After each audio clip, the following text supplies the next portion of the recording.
let's take a moment to think about how we give exams for engineering students. An engineering exam typically says, evaluate the performance of such and such turbine.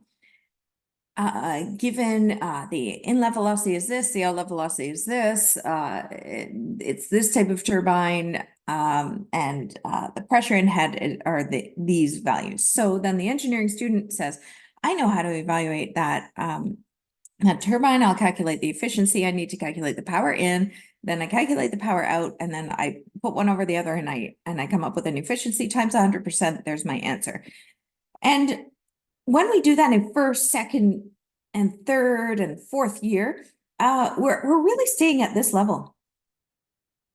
And what I have up here is just the Bloom's taxonomy. So just, open a web browser and just search Bloom's taxonomy. And what this is the levels of thinking and the verbs that you can use to define the levels of how high order our thinking can get at a student level. So in engineering, we're often stuck down here where we're recalling facts, true or false. Biofuels are a renewable energy resource. Well, they still emit carbon, so therefore false. Well, we can renew the, it's recent carbon based on the carbon life cycle, therefore it's true. But anyway, we often stay inside this recalling facts and basic concepts, and we are asked a question, we have an equation for that, we put in our values, we solve that equation. We're very, very good at that. But really all we're doing is memorizing. We're putting in that equation and we're solving. And my problem with that is that there's a time and a place for learning how to put values into an equation. And that's, around grade 9, grade 10, we should know how to put values into an equation. And then, grade 11, grade 12, we should know how to rearrange and solve those equations pretty well. Systems of equations even more so. And then we get into calculus, etc. We should be pretty good at solving equations. Maybe in first year engineering, we need to practice getting practical with equations. So we need to have our units. We need to be able to follow through with those units. We need to work on precision and accuracy with our significant digits, etc. So there's a time and a place for solving equations. However, once we get into, third year and fourth year engineering, I like to start climbing higher on this level. And we tend to, in engineering education, climb higher on this level by we get to understand, we apply by doing labs.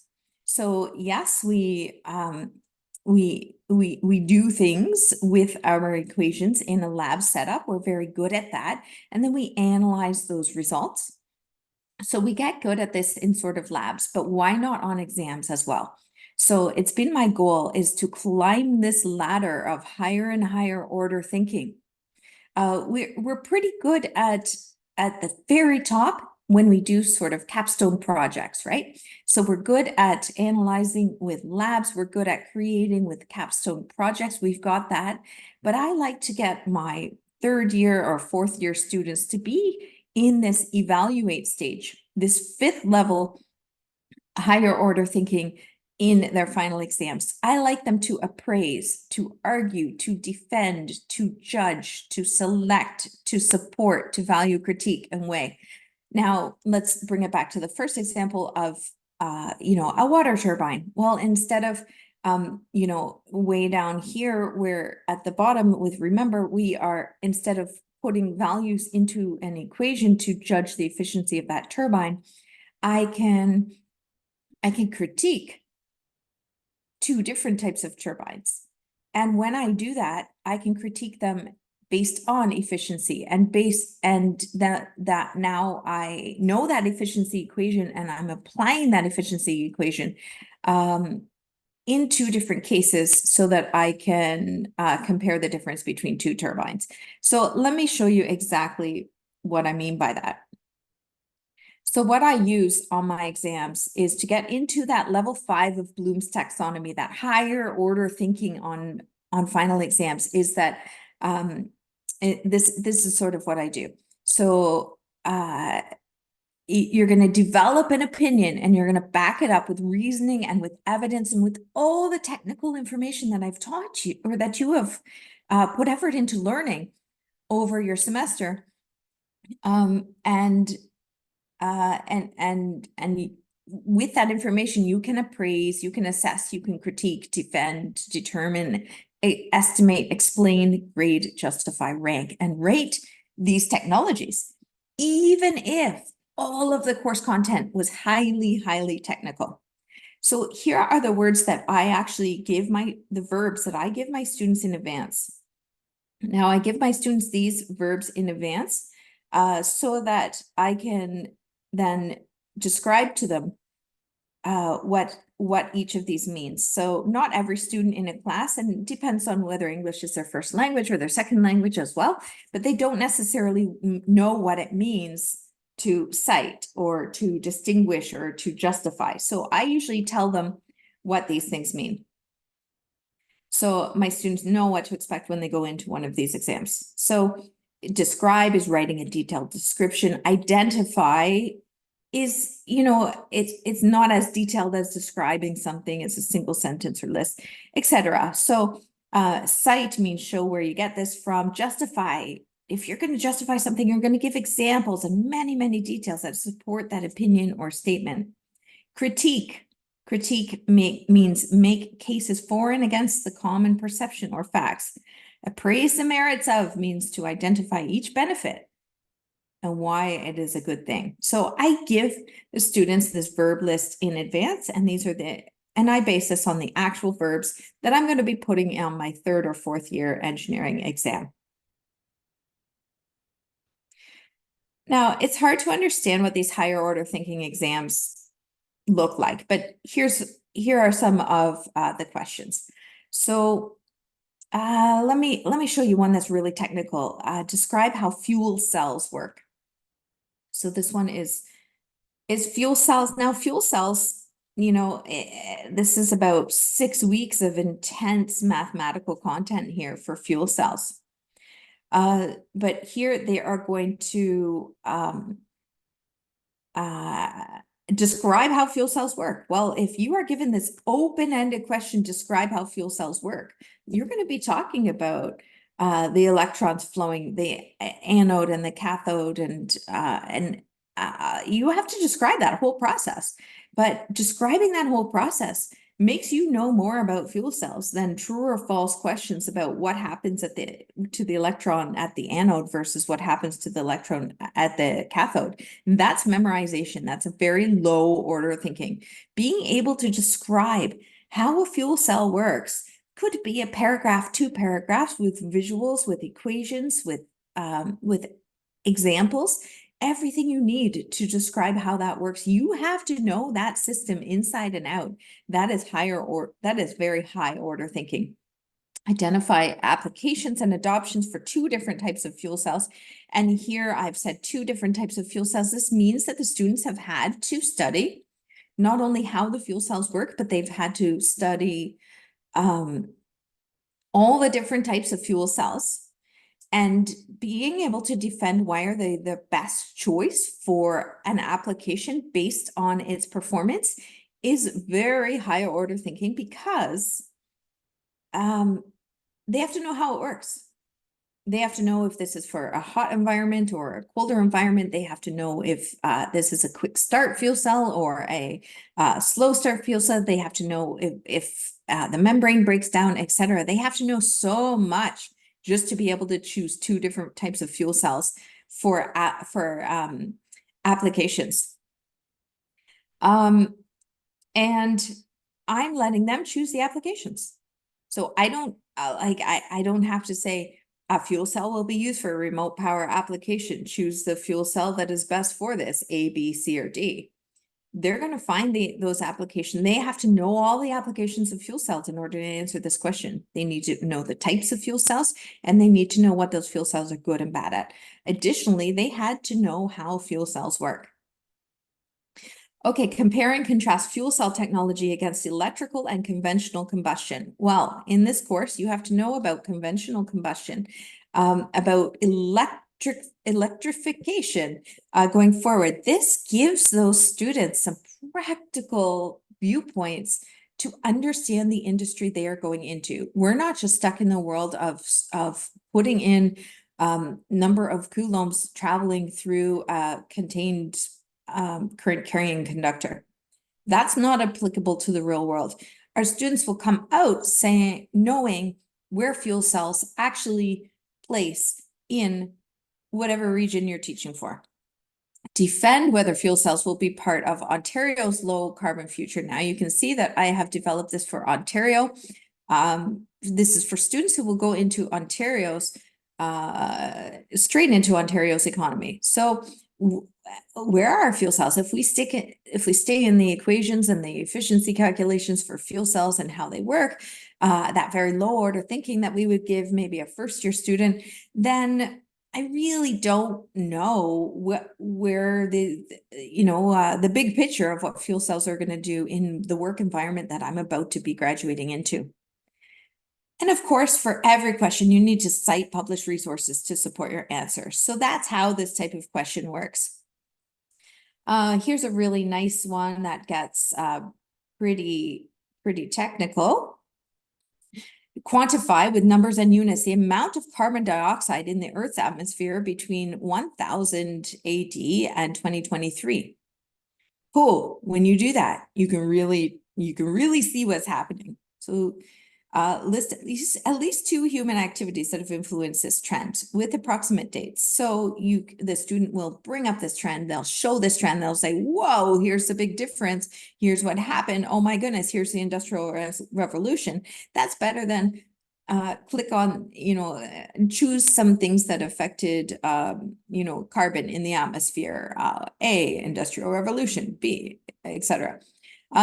Correlate carbon dioxide levels to the global temperature rise with numbers and units. So now the students have to know how much carbon dioxide was in the atmosphere, and they have to relate that to the global temperature rise. Even if the student hadn't studied, even if the student did not prepare for this exam and have to go and find this information now, they're leaving knowing something. They have essentially written a report. They've essentially done some quick research and written a report right there in the final exam. This is 2 hours of growth and learning. It's not just regurgitating. Critique the current methods of climate modeling and defend their applicability. Critique the current methods of climate modeling. Well, now this student has to know all about climate modeling. What are the current methods of climate modeling? There are a lot of them. They are complicated. Critique them. What are the downfalls? What I expect students to say here is that their models, and any model is as good as the data that goes into that model. Any model is just a model. Defend their applicability. List 4 current challenges standing in the way of meeting global carbon reduction targets. 4 current challenges. Now, this is from some specific coursework I gave to them that does clearly list 4 that we have worked on, we have analyzed, we have drawn conclusions about. So they are going to list those. And list is not really a very high order thought process right there, but they need to, this is slightly regurgitating some content. But still, they need to study that. They need to know that. Briefly describe each challenge a little bit higher order. Why are these challenges? So this is a technical question about quantifying carbon dioxide in the atmosphere. It's a technical question about global temperature rise. It's a technical question about climate modeling and all of the types of climate modeling and their applicability as we go into this, this historical era of climate change. So a nice, well-rounded question.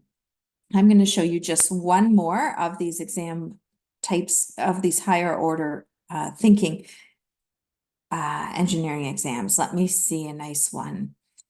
I think any engineering professor who's watching this is thinking, well, you can't do this for really, highly technical stuff, but sure you can. Photovoltaics is very technical. I can teach for 14 weeks on photovoltaics and have it just be equation after equation after equation, where we need to, design the inverter and, the cells into modules and modules into arrays and then inverters and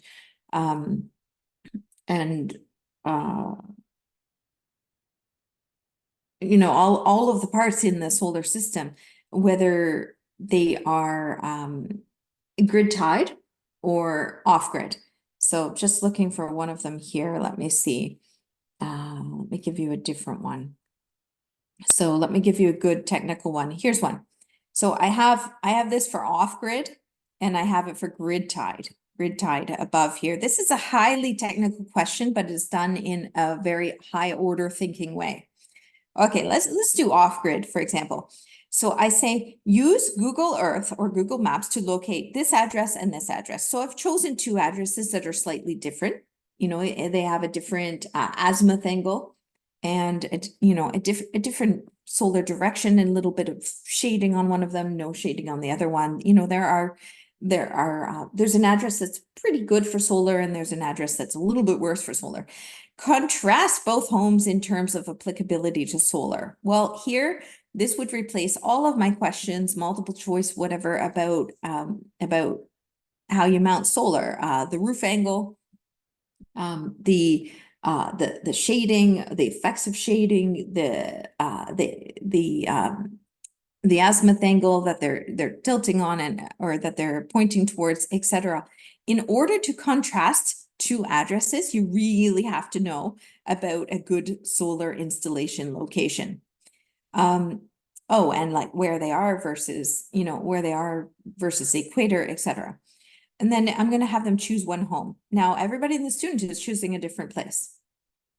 So every student, there's no cheating either because everybody has their own answer. Design an off-grid solar system for a home, one of these two homes that you choose. Ooh.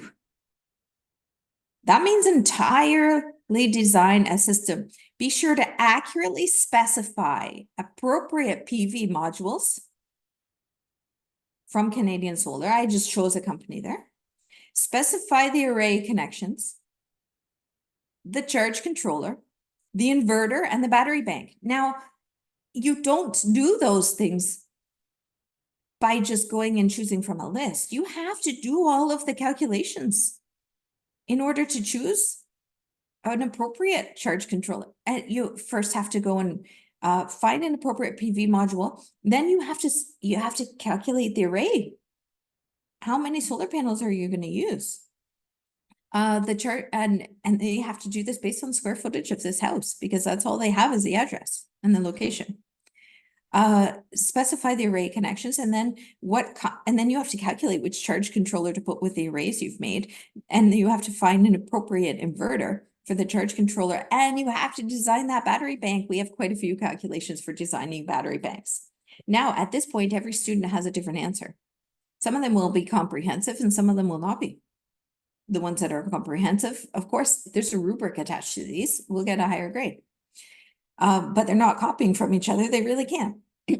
Now, in order to do this question, and I am also asking to describe the purpose of each of your calculations, the performance and the calculations of every single component. Be specific as to the number of panels, model numbers, etc. Be sure to cite published resources to support your answer. In order to do this question, this student needs to know everything about how to design a solar system from scratch using the equations, not using red screen software. In order to do this question, this student is ready to go into industry. This student hasn't just been able to put numbers inside an equation. I know that you can put numbers inside an equation, maybe not in first year, the whole class, but by third year, by fourth year, it's way below a student's, it is way below a student's ability to put numbers inside an equation. And even if you're following through with units, significant digits, etc. That's for your grade 10 teacher to have assessed you on. What I need to assess you on is whether you know how to design an off-grid system. Anyway, I have lots of examples here. If you want to have a conversation about this, comment below. Students, professors, I'd love to hear from you. I have many, many, many more examples, and they're very, very interesting. Actually, this one is nice because literally yesterday's news came up saying that we have a really big hydroelectric facility in Ontario, and literally yesterday, the government said it's going to be refurbished. It's going to be a 15-year refurbishment plan. It'll start next year. How perfect is this for the students who are about to graduate? The students who can answer this type of question to defend the merits of hydroelectric power generation as part of Ontario's energy generation mix from the perspectives of the environment, sustainability, cost, and operational efficiency. Debate whether more or less hydroelectric generation should be part of Ontario's energy future. Detail where all of the current hydroelectric stations are, how much capacity is installed and utilized on a daily basis. Now, these are students who have actually been to the electrical systems operator, have seen, field tripped out there to really know what hydroelectric is for our province. There's 3 effects that the building hydroelectric generation stations have had on the Indigenous peoples of Canada, in Ontario specifically. This is a nice question that students are writing today based on some news of yesterday and based on a whole bunch of technical content in hydroelectric power. Now, this complements the technical content, which was the equations for, Francis turbines, etc., all of the velocities inlet, velocities outlet, efficiencies, the power equations, everything, all of that technical content was also assessed in weekly quizzes and weekly assignments. So anyway, I hope that you are opening your minds to a higher order of thinking of an engineering exam that's highly technical. I do believe that students who come out of this exam process are not only engineering thinkers, but they are ready to work in the engineering industry. Students put a lot of effort into preparing for this type of final exam. The more they know about the questions, better. The more they have these questions in advance, the better, because they really learn the content. I am confident I can quiz any of these students one-on-one, face-to-face, with no data in front of them. And they can answer these questions because that's how well they know it. Whether it's a struggling math student or a really quick math student, they understand these industries, they understand these technologies, they understand the place in the employment that they're about to go straight into. And I really recommend that you try it. Comment below if you want more examples, if you want the rubric for this, etc. I'm very happy to talk about this anytime. Thank you so much.